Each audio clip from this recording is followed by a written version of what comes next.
सिर्फ प्रॉपर्टी। वो बोलते थे सिकटा का जो ज़मीन है वो मेरे नाम पे कर दो, शिकारपुर का जितना भी धन संपत्ति है वो सब मेरे नाम पे कर दो। और मेरे पापा के पास दिमाग नहीं था, वो सिर्फ दूसरे किसी दिमाग से चलते थे। तो चूना से 5 बार घोंप घोंप करके मार देता है और मारने के बाद फरार हो जाता है। और मेरी मम्मी हमको सिखाती थी बड़ा बाबू से भी हेड होता है, उससे भी हेड होता है, उससे भी हेड होता है, तो शिकारपुर जाना और तू हमको इंसाफ दिलाना। मेरी मम्मी हमसे 2-3 दिन से ये बात बोल रही थी। सिकटा थाना के शिकारपुर गांव में है और यहाँ से दिल दहलाने वाली खबर एक सामने आई है। मैं आपको बता दूं, एक सनकी पति ने कैसे कुछ दिन पहले अपने सास को मतलब कि टॉर्चर करता है और सास कैसे आत्महत्या कर लेती है और उसके बाद धन के लालच में कैसे पत्नी को टॉर्चर करना शुरू करता है और कि पत्नी भी आत्महत्या कर ले, लेकिन पत्नी कहती है कि मैं मेरी मां नहीं हूं कि मैं आत्महत्या कर लूंगी, मैं आत्महत्या नहीं करूंगी, हमको अपने बच्ची को एसडीएम बनाना है और बच्चे को इंजीनियर बनाना है, इसलिए मैं आत्महत्या नहीं कर सकती हूं।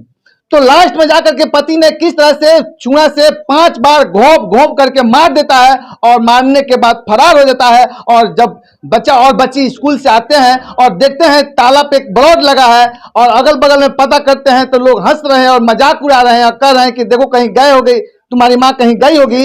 लेकिन बच्चे पर क्या कुछ बीतता है और बच्चे किस तरह से चिल्लाने लगते हैं माँ माँ कह करके। और मैं आपको बता दूं, कहा जाता है शास्त्रों में कि भगवान को मत पूजो लेकिन माता पिता को पूजो, लेकिन ऐसे पिता को पूजने से क्या फायदा जो एक जलाद है। तो चलिए आप देख सकते हैं साक्षी कुमारी यहाँ पे मौजूद है, साक्षी से बात करेंगे कि कैसे इनके पिता ने इनकी माँ को चाकू से घोंप घोंप कर मार देता है। और इन लोगों का यह भी कहना है कि कुछ दिन पहले मेरे पिताजी हमको भी जहर दे रहे थे तो मैंने वहां से भागकर थाना गई थी, तब जाकर के मैं बची थी। और महज थाना के 100 मीटर के अंदर में ही इनकी डेरा है और डेरा के अंदर किस तरह से इनकी मां को इनका पिता ने गोद कर मार देता है। लेकिन प्रशासन पहुंचती है कब? जब ये लोग चिल्लाते हैं, शोरगुल करते हैं तब। हम 2 बजे स्कूल से आए थे तो ताला वाला तोड़ा है तो मम्मी का डेड बॉडी पड़ा हुआ था। तो क्या हम स्कूल नहीं जाते तो सिर्फ मेरी माँ नहीं, हम, मेरा भाई, सब कोई खत्म हो गया था क्योंकि उस दिन वो पूरा प्लान कर लिया था, एकदम पूरा प्लान से। वो चाकू भी बाहर से ला के रख लिया था। सुबह में हल्का हल्का अनबन कर रहा था तो हमेशा वो गुस्सा करता था, पैसा के लिए अनबन कर रहा था। तो आज हंस रहा था तो मम्मी से बोले मम्मी देखो ना हंस रहा है, कुछ गड़बड़ है। मैं बोली छोड़ो ना, हटाओ उसका बातों को इग्नोर कर दो, छोड़ दो तुम लोग स्कूल जाओ। है कि आपके नानी भी आपके पिता के चलते ही आत्महत्या की थी? हाँ। क्या हुआ था उस समय? हम नहीं थे उस समय, बहुत छोटे थे उस समय। मेरी मम्मी हमको बताती है कि वो मेरी नानी हॉस्पिटल की स्टाफ थी, वो कुछ दिन के लिए यहाँ शिकारपुर रहने आई थी। तो मेरी नानी को यहाँ पे भी आके लड़ाई झगड़ा करते थे पैसा के लिए। मेरी नानी को पता चला, बहुत गलत हाथ में अपनी बेटी को दे दिए। मेरी मम्मी एक ही बेटी थी, उसको बहुत गलत हाथ में दे दिए। तो वो मतलब कि उनसे पीछा छुड़वाने की कोशिश की तो उसी को गलत इल्जाम लगा दिए, तो वो शर्म के मारे पॉइजन ही खा ली। अच्छा, कारण क्या हो सकता है कि आपके पिता आपकी माँ को मतलब?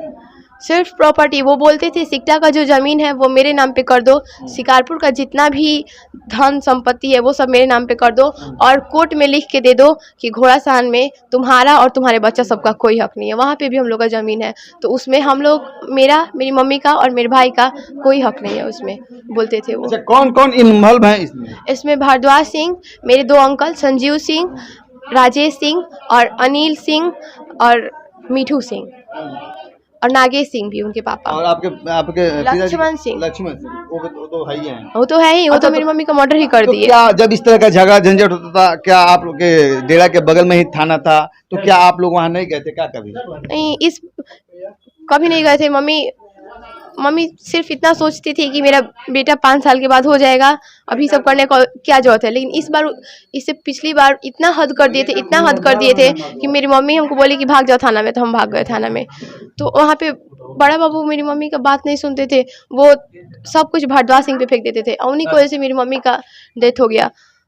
लेकिन वहाँ पे एक तो लेडीज पुलिस थी, वो मेरी मम्मी का मदद करती थी, लेकिन वो बोलती थी कि मेरे हाथ में पावर ही नहीं है, हम क्या करें। मम्मी बोलती थी कि अगर हमको कुछ हो गया तो बड़ा बाबू इंसाफ नहीं करेंगे, हमको पता है। मेरी मम्मी हमको सिखाती थी बड़ा बाबू से भी हेड होता है, उससे भी हेड होता है, उससे भी हेड होता है, तो शिकारपुर जाना और तू हमको इंसाफ दिलाना। मेरी मम्मी हमसे 2-3 दिन से ये बात बोल रही थी। शिकारपुर में ना आपके नाना नानी है, न मामा मामी है और पिताजी तो फरारे हैं, माँ मर गई, तो आखिर आपका परवरिश कैसे होगा, कौन करेगा?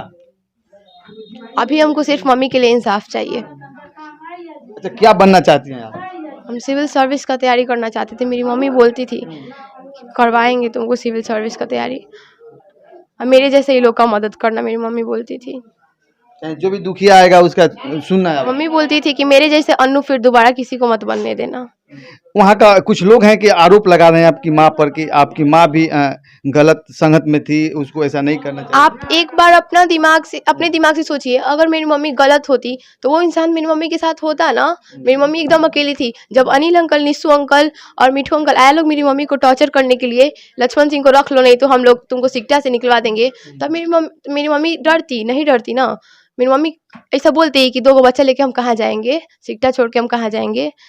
कोई नहीं था। मेरी मम्मी ऐसी नहीं थी।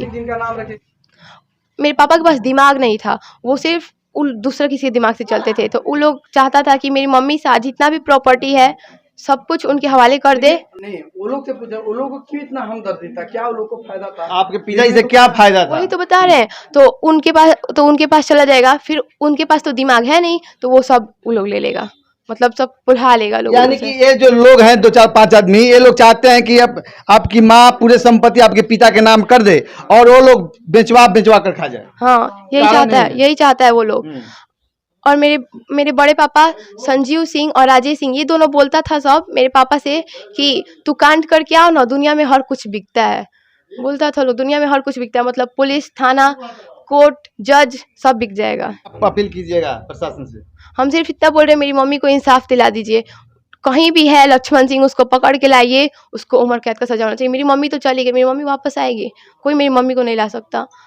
देख सकते हैं लक्ष्मण सिंह कितना अच्छा नाम है, लेकिन यह दरिंदा किस तरह से पति पत्नी का रिश्ता को शर्मसार किया है और बच्चे को भी मारने का प्रयास किया था। लेकिन देख सकते हैं यहाँ पे तेजस आप नाम जानते होंगे, इंडिया का एक बहुत अच्छा विमान है, लड़ाकू विमान, उसको तेजस नाम दिया गया है और ये भी बाबू तेजस है। क्या लगता है बड़ा होकर माँ का सपना पूरा करेगा? हाँ। हाँ करेगा ना? हाँ। तेजस के जैसा बनेगा ना? हाँ। तो अच्छा आप बताइए कि कब आप आए और कैसे आपने देखा, कितने जगह छूना गाथा गया था आपके माँ को? 5 जगह है तेजस बाबू और ये साक्षी। अब इनका परवरिश कैसे होगा? न नाना नानी, न दादा दादी, न माँ, और पिता है तो बस एक मतलब कातिले है, फरारे है। गुनाह की है और इस गुनाह की सजा कहीं उनको फांसी की सजा हो जाए तो क्या तुम बचाना चाहोगे? नहीं।